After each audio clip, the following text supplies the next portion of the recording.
Shalom, selamat pagi Bapak Ibu yang kekasih, saudara-saudaraku dalam Tuhan Yesus Kristus. Kita jumpa lagi dalam Devotion from Home pada pagi hari ini.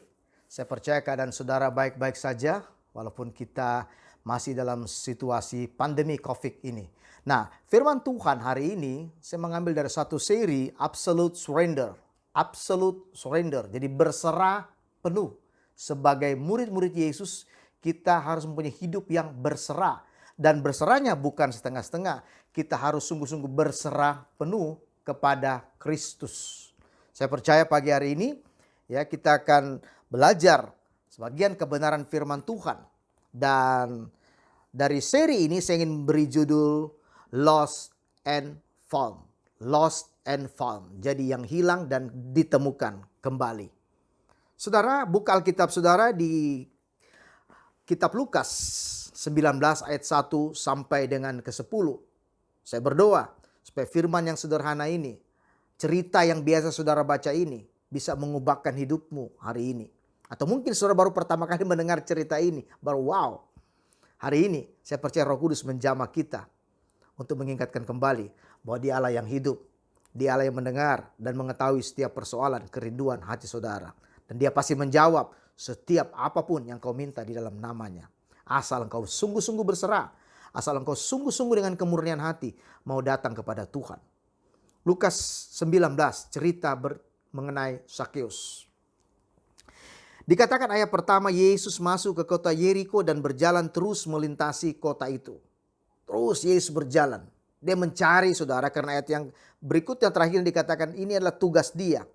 Berjalan berkeliling, ini adalah misi daripada Tuhan. Untuk mencari yang terhilang, mencari yang tersesat. Saudara, ayat 2. Di situ ada seorang bernama Sakeus, kepala pemungut cukai, dan ia seorang yang kaya raya. Di situ ada seorang bernama Sakeus, saudara, dan dia seorang pemungut cukai, dan ia sangat kaya raya, saudara. Nah, saudara, dikatakan ia seorang yang kaya, a rich man. Tetapi dia juga adalah tax collector. Ya, dikatakan bahkan dia kepala pemungut cukai, seorang pemungut cukai. Nah, pada waktu itu, pada zaman ini, pemungut cukai, ya, tax collector seperti ini tidak disenangi oleh orang-orang Israel. Kenapa? Karena mereka menganggap bahwa orang-orang Yahudi yang bekerja kepada pemerintah Roma dan punya posisi jabatan di sini, saudara, bekerja sebagai tax collector dianggap sebagai pengkhianat daripada bangsanya sendiri. Memeras bangsanya sendiri. Jadi bukan masalah pekerjaannya, bukan sebagai tax collectornya. Tetapi secara politikal mereka dianggap sebagai pengkhianat daripada bangsa itu sendiri. No matter kalau bangsa lain, kalau itu orang Roma atau bangsa-bangsa lain. Tapi orang-orang Israel, orang Yahudi pada waktu itu, wow, mereka merasa dikhianati oleh bangsanya sendiri. Apalagi kalau kelakuan para tax collector ini yang orang Yahudi notabene biasanya memeras, biasanya menipu, memanipulasi, korupsi. Ini yang gak disuka kepada orang-orang ini. Nah, seorang yang bernama Sakeus ini ada di bilangan orang-orang ini, saudara. Jadi sudah di-labeling, sudah dicap bahwa dia orang yang tidak benar. Dicap bahwa dia orang yang tidak baik, tidak bermoral, unclean dalam hal religion, saudara. Nah, tapi apakah itu yang dilihat oleh Yesus? Suatu bertemu dengan Sakeus, mari kita lihat. Ya, Sakeus di sini dikatakan dia kepala pemungut cukai, dia seorang yang kaya, tetapi dia katakan di ayat 3, ia berusaha untuk melihat orang apakah Yesus itu. Tetapi ia tidak berhasil karena orang banyak sebab badannya pendek. Jauh di dalam lubuk hati Sakeus. Dia tahu dia di-labeling. Dia tahu keadaan dia. Dia tahu situasi dia. Dia tahu dia dalam keadaan berdosa dan tidak disukai orang. Tapi jauh di hati kecilnya, saudara, dia mendengar cerita tentang Yesus. Dan saya percaya Roh Kudus menjamah Sakeus pada waktu itu. Sehingga timbul kerinduan di hatinya. Dia pingin berubah. Dia pingin keluar dari masalah ini. Dia pingin keluar dari jerat ini. Dia pingin keluar dari semua dosa yang mengikat dia. Dan dia tahu hanya Yesus satu-satunya jawaban. Yesus yang bisa menyembuhkan luka batin orang. Yesus yang bisa menyelamatkan orang. Dan Sakeus berlari ke sana. Tapi ada hal yang menarik. Bukan hanya impian Sakeus untuk dilepaskan, tapi Sakeus berusaha. Alkitab mengatakan, ayat yang ketiga, ia berusaha untuk melihat orang apakah Yesus itu. Saudara, mungkin saudara sedang mengalami situasi seperti ini. Kita nggak bisa hanya diam dan pasrah dan hanya mendengar dan mengatakan amin bahwa Tuhan menyembuhkan saya. Ya, saya rindu, saya mau berubah. Tapi Sakeus dia katakan dia berusaha untuk menyerobot orang banyak. Dia datang lebih dahulu daripada orang banyak. Dia tahu karena keterbatasan dia. Karena dia kecil, maka dia naik di atas pohon. Hanya untuk tujuan, untuk melihat orang seperti apakah Yesus itu. Ada satu kerinduan yang paling dalam dari hati Sakeus. Ada kemurnian hati dia. Pingin berubah, pingin berjumpa dengan Tuhan. Pingin mendengar apa yang Tuhan katakan. Oh, melihat saja dia sudah bersyukur. Saudara, dan Yesus melintasi tempat itu. Ya, ketika Yesus sampai ke tempat itu, ayat yang kelima dikatakan, ia melihat ke atas dan berkata, Sakeus, segeralah turun sebab hari ini aku harus menumpang di rumahmu. Wow, Sakeus kaget. Kenapa Yesus tahu namanya? Dan Yesus berkata, turunlah Sakeus karena aku mau menumpang di rumahmu. Aku harus menumpang di rumahmu. Bagi Yesus, Sakeus menjadi orang yang penting pada waktu itu. Bagi Yesus, Sakeus menjadi VIP, very important person. Orang yang penting. Kenapa dia menjadi penting? Karena Sakeus datang dengan kehausan. Sakeus datang dengan kelaparan. Sakeus datang dengan ketulusan rohaninya. Pingin berjumpa dengan Tuhan. Ada begitu banyak orang yang datang. Tapi Sakeus menjadi perhatian khusus. Dan Yesus mengenal namanya. Sakeus menjadi penting. Artinya Sakeus ditemukan. Ini yang saya bilang lost and found. Kalau ketika saudara lihat barang saudara, saudara tahu, oh itu barang saya yang lewat. Satu di airport, itu barang saya yang hilang. Itu tas saya warna ungu misalkan. He knows you. Dia melihat Sakeus dan dia tahu inilah yang aku cari. Inilah seseorang yang aku cari. Inilah VIP aku. Inilah orang penting. Sakeus menjadi penting. Sakeus menjadi VIP. Sakeus orang yang harus ditemukan oleh Tuhan Yesus pada waktu itu. Sakeus kaget saudara. Karena Yesus mengenal namanya. Hari ini pun, saudara buka hati saudara. Saudara mungkin berkata, saya sudah di-labeling orang. Saya sudah begitu berdosa. Saya sudah jauh dari Tuhan. Tapi ada satu kelaparan, ada satu kehausan, ada satu kerinduan. Dan saudara berkata, aku ingin bertemu Tuhan. Saudara buka hati saudara saja dengan kemurnian seperti Sakeus. Dan bertindak. Saudara mau percaya. Percaya, kata percaya dalam bahasa Yunani bukan kata benda. Pisteo berarti satu kata kerja, sesuatu yang aktif kita lakukan. Bukan hal yang pasif. Sesuatu yang kita kerjakan, iman harus dikerjakan, iman harus dibuktikan. Bukan hanya kita mengatakan kita percaya. Sakeus membuktikan dirinya, dia berlari mendahului orang banyak. Dan naik di atas pohon, berusaha untuk melihat seperti apakah Yesus itu. Saya teringat cerita mengenai perempuan yang pendarahan, juga seperti itu. Perempuan yang pendarahan juga seperti ini. Dia berusaha untuk menyerobot orang banyak. Dan dia berpikir dalam hatinya dan dia menetapkan dalam pikirannya. Asal ku jamah saja jubahnya, aku sembuh. Dan dia berusaha untuk masuk di sana. Dan dia menjamah jubah Yesus. Dan Yesus begitu kaget dan dia mengatakan, ada seorang yang menyentuh aku. Murid-muridnya berkata, begitu banyak orang Tuhan. Siapa yang menyentuh engkau? Mereka rata-rata menyentuh engkau. Tapi tidak ada seorang menyentuh aku. Perempuan ini berkata, aku itu Tuhan. Saudara, berbeda karena perempuan ini datang dengan kerinduan, perempuan ini datang dengan pengharapan, perempuan ini datang dengan iman, perempuan ini datang dengan ketulusan dan kemurniannya, dan dia berusaha melakukan apa yang Roh Kudus taruh di hatinya, dan dia menjamah jubah Yesus dan hari itu dia menjadi sembuh. Ada begitu banyak orang yang datang, bukan Yesus tidak tertarik dengan mereka. Ada begitu banyak orang yang mengikuti seperti Sakeus yang datang melihat Yesus. Ada begitu banyak orang yang lebih dahulu datang daripada perempuan yang pendarahan ini.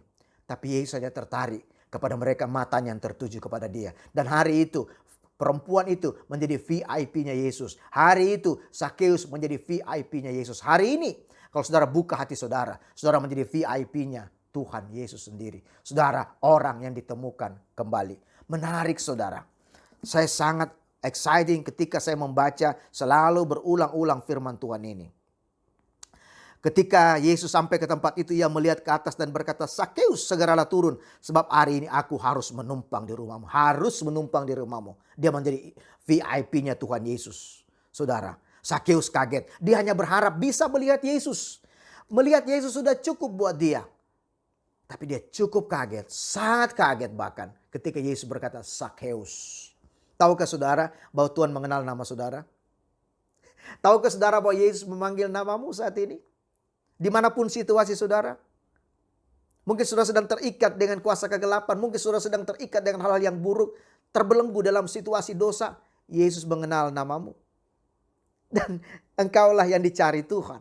Seperti barang yang dicari kita dari tempat lost and found. Yesus mengenalmu. Saya ingat tahun 87 Yesus memanggil saya. Yesi, aku menemukan engkau anakku. Aku ditemukan Tuhan tahun 87 semasa kuliah. Aku bertemu dengan Yesus. Ada begitu banyak teman-teman kuliah saya yang datang pada waktu itu. Tapi saya merespon. Dan saya tahu hari itu titik tolak buat saya. Saya mengalami perubahan sampai hari ini. Walaupun jatuh bangun, walaupun banyak pergumulan. Tapi hari itu saya tahu. Saya menerima roh keputraan daripada Tuhan Yesus. Saya diangkat menjadi anak. Menjadi orang yang penting bagi Tuhan. Menerima roh keputraan, sonship. Hari itu Zakheus menjadi anak Tuhan. Bukan hanya menjadi murid, menjadi sahabat. Tapi dia menjadi anak Allah. Saudara pun dan saya. Demikian pun kita, kalau kita mau membuka hati kita pada pagi hari ini. Ayat 7 berkata, semua orang yang melihat hal itu bersungut-sungut. Katanya, ia menumpang di rumah orang berdosa. Tetapi Zakheus berdiri dan berkata kepada Tuhan, Tuhan, setengah dari milikku akan kuberikan kepada orang miskin. Dan sekiranya ada sesuatu yang kuperas dari seseorang, akan kukembalikan 4 kali lipat. Setengah dari milikku akan kuberikan. Saudara, dia mau membayar harganya. Suatu tindakan yang luar biasa. Tindakan daripada imannya. Tindakan daripada kemurniannya. Bukan hanya di mulutnya. Setengah dari hartanya dia mengatakan. Akan kuberikan. Dan sekiranya aku memeras, aku akan beri 4 kali lipat. Saudara, ini suatu tindakan yang luar biasa. Dan orang-orang mengatakan, wow, Yesus ini mau menumpang di rumah orang berdosa. Mau tinggal di rumah orang berdosa. Pada saat itu Yesus sedang mau mengatakan sesuatu pesan. Bahwa jangan alergi bersahabat dengan orang berdosa.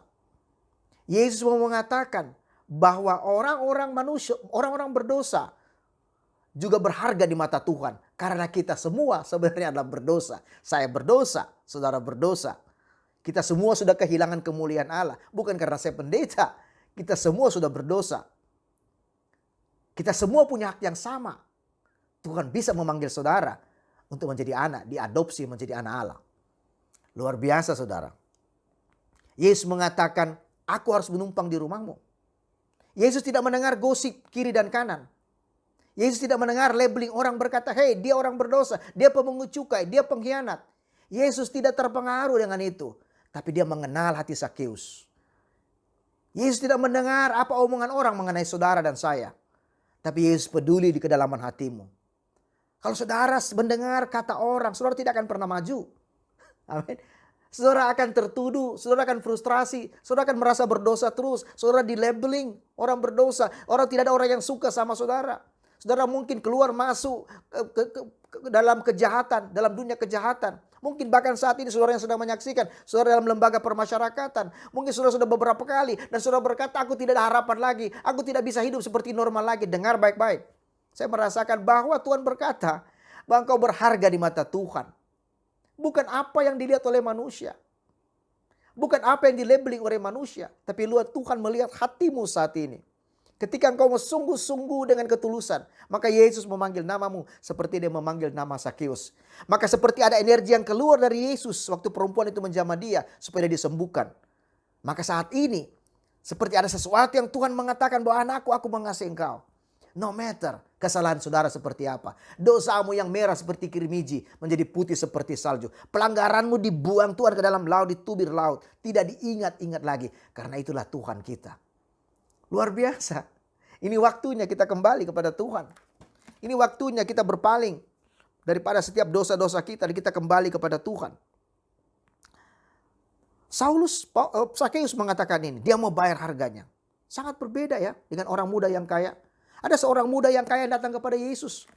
Dia muda, dia kaya sama seperti ini. Dan hebatnya lagi, orang muda ini rohani. Dia pemimpin puji-pujian barangkali, dia pemimpin daripada persekutuan doa. Hidupnya rohani, sangat agamawi, saudara. Dan Yesus berkata, dia datang kepada Yesus dan mengatakan, apa yang harus aku perbuat supaya aku masuk dalam kerajaan surga? Tuhan berkata, mengenai hukum-hukum agama, dia udah lakukan semuanya. Apalagi, dia sudah menolong orang miskin. Dia sudah melayani di gereja. Dia sudah menghormati orang tuanya. Dia melakukan semua hukum-hukumnya. Tapi Yesus tahu, bukan itu. Bukan kegiatan, bukan aktivitas rohaninya. Yesus berkata, jual itu dan ikut aku. Dia nggak mau, saudara. Dia berpaling. Dan Yesus tidak memanggil dia lagi. Hey, no. Karena Yesus tahu bahwa semua itu bentuk-bentuk rohani. Dia tidak percaya kepada Yesus. Saudara, dia hanya mau mendapatkan sesuatu yang bisa mempertahankan kekayaan dia, mempertahankan jabatan dia, mempertahankan pelayanan dia. Dia menganggap Yesus akan menjaga semuanya ini. Tapi Yesus berkata, jual semuanya karena aku lebih daripada semuanya ini. Aku lebih daripada pelayananmu. Aku lebih daripada kekayaanmu. Aku lebih daripada kehormatanmu. Kalau engkau punya aku, engkau mendapatkan segala sesuatu. Even bahkan kalau engkau mendapatkan Yesus, engkau sudah mempunyai surga di dalam hidupmu. Tapi orang muda yang kaya ini nggak mau. Artinya dia nggak percaya. Dia nggak surrender. Dia nggak absolutely surrender kepada Tuhan. Beda dengan Sakeus. Dia mau melepaskan semuanya. Amin, saudara. Luar biasa firman Tuhan. Saya selalu exciting kalau saya baca. Ini berulang-ulang mengenai Sakeus. Dan selalu saja ada hal yang baru yang Tuhan berbicara kepada saya. Dan saya ingin menyampaikan isi hati Tuhan buat saudara pada pagi hari ini. Kalau itu saudara. Saudara, ayat yang ke-9, kata Yesus kepadanya, hari ini telah terjadi keselamatan kepada rumah ini. Karena orang ini pun anak Abraham. Dia pun berhak menerima keselamatan. Karena dia juga anak Abraham. Saudara pun berhak menerima keselamatan. Kalau saya menerima keselamatan, orang-orang yang lain menerima keselamatan. Saudara yang sedang bergumul saat ini dan perlu keselamatan. Apapun situasimu, saudara juga berhak menerima keselamatan.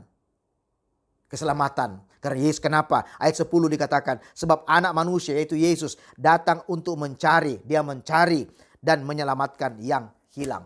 Dia datang untuk mencari dan menyelamatkan yang hilang. Dan saudara dan saya juga dulu dicari oleh Tuhan. Saya diselamatkan karena saya hilang, saya tersesat. Lost and found. Saudara juga saat ini. Apapun keadaan kita. Amin, saudara. Saya merasakan, saudara mengatakan, Tuhan, aku mau berbalik kepada Engkau. Mari buka hatimu. Aku mau berdoa buat engkau. Engkau yang mengatakan aku rindu menerima Yesus sebagai Tuhan. Begitu banyak orang berkata aku rindu, bagaimana caranya? Simple, saudara. Buka hatimu saat ini. Saya ingin berdoa buat saudara. Terimalah Yesus sebagai Tuhan. Tuhan, aku berdoa dalam nama Yesus. Anakmu menerima engkau sebagai Tuhan dan Juru Selamatnya. Kau jamah mereka. Jadikan mereka anakmu, Tuhan.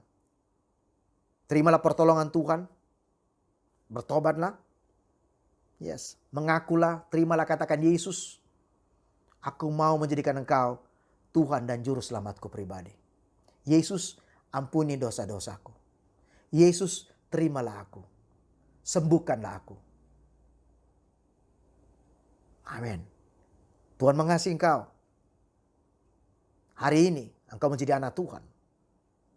Dan keselamatan itu menjadi bagianmu. Dan Yesus berkata seperti orang-orang di rumah Sakeus pun berhak menerima keselamatan. Waktu engkau diselamatkan, maka seisi rumahmu akan mendengarkan kabar baik. Dan peluang besar mereka pun akan diselamatkan. Suamimu, istrimu, orang tuamu, kerabatmu, mereka pun akan diselamatkan.